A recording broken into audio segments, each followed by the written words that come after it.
Earthling Experience, c'est un mouvement qui a débuté à Londres. C'est un mouvement qui est citoyen, pacifique, non violent. Le but des Earthling Experience, c'est d'interpeller le passant avec nos vidéos et nos pancartes et de les sensibiliser, de les informer sur l'exploitation des animaux. L'idée, c'est, avec nos pancartes, avoir un message très simple comme « Osez regarder », faites le lien avec votre assiette, « Stop spécisme ». C'est des messages hyper concis qui attirent la curiosité des gens. On a aussi les vidéos qui permettent d'attirer l'œil. Et avec les vidéos, on passe des images d'abattoirs ou des images d'exploitation, des images d'élevage en général, donc ça peut être sur l'alimentation. On a aussi des images de fourrure, il ne faut pas oublier les poissons. Donc voilà, l'idée c'est d'amener les gens à réfléchir et à avoir un mode de vie qui est l'alternative au système ovo-lacto-carné qui est vegan. Donc en fait, on n'exploite plus du tout les animaux pour leur chair, pour leur peau ou pour le divertissement. Le message qu'on veut donner dans les Earthlings Experience, c'est l'antispécisme et l'abolitionnisme. Abolitionniste dans le sens où on est contre toute forme d'exploitation animale et qu'on considère que le bien-être animal et le fait d'améliorer les conditions d'exploitation, c'est que du marketing et on n'en veut pas. Et on est antispécisme dans le sens où on est contre toutes les discriminations faites sur l'espèce et du coup le fait que l'homme se donne le droit de vie ou de mort sur les autres espèces parce qu'à la base on est tous terriens. Une vie ça n'a pas de prix. Le profil des militants il est assez varié. On n'accepte entre guillemets pas les ovo-lactocarnistes parce qu'on pense que ce ne serait pas cohérent avec le discours qu'on veut donner. Les végétariens et les végétaliens et les véganes sont les bienvenus. Un végétarien et un végétalien en cours de transition, c'est tout à fait accepté. Mais après voilà, il faut que le discours soit abolitionniste et antispéciste parce que plus un discours est radical et plus les gens vont venir vers ce discours-là. Tandis que si on a un discours qui est un peu soft, welfariste, les gens vont rester campés sur leur position et vont pas forcément faire l'effort. On n'impose pas de dress code et on n'impose aucune forme esthétique prédéfinie parce qu'en fait, c'est de garder un mouvement qui est citoyen, que tout le monde peut faire. L'idée, c'est d'être là une fois par semaine. Cette fréquence doit être assez soutenue.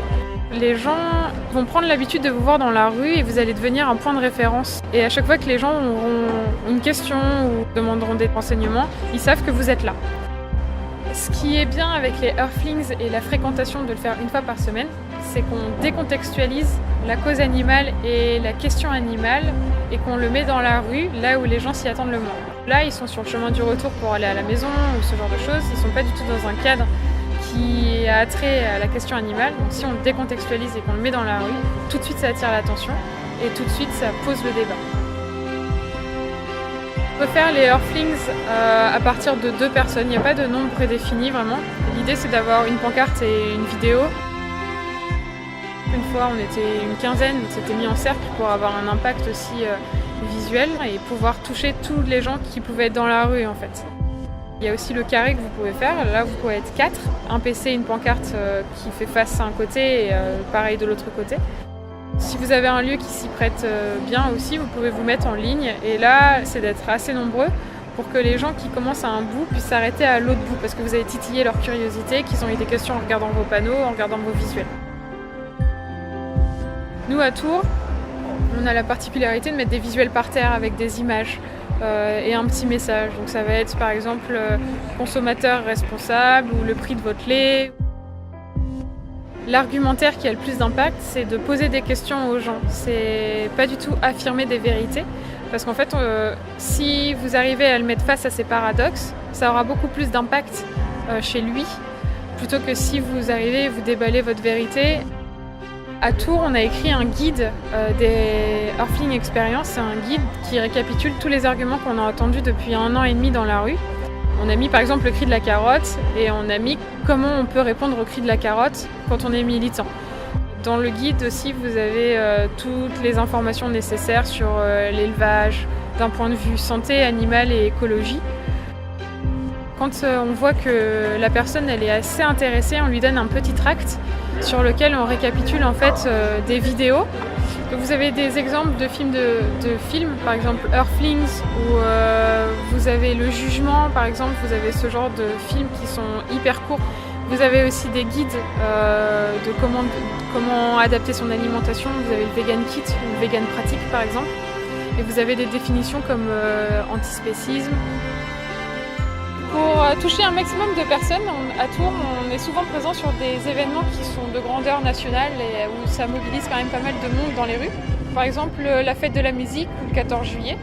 Donc dès qu'il y a un événement où il est susceptible d'avoir du monde, on est présent avec les pancartes et les PC. On a aussi un événement spécial à Tours qu'on a mis en place l'année dernière, c'est les 24 heures Earthling Experience. Donc en fait pendant 24 heures, on est dans la rue avec les PC et les pancartes et on sensibilise les gens et on leur montre les images, on distribue des tracts. Et du coup pour tenir autant de temps dans la rue, à Tours on a une station autonome. Donc en fait c'est une source d'énergie qui est autonome, électrique, et qui permet de brancher les PC quand ils sont un petit peu en rate de batterie, ou alors de diffuser des images sur un écran géant qu'on branche directement à la station autonome. Donc on l'a construit de nos propres mains et ça nous permet de tenir sur la durée, comme 24 heures par exemple. Si les gens ont des questions, si les gens veulent vous rejoindre, n'hésitez pas à laisser vos coordonnées. Donc nous on a mis une page Facebook sur laquelle ils peuvent envoyer des messages pour pouvoir nous rejoindre.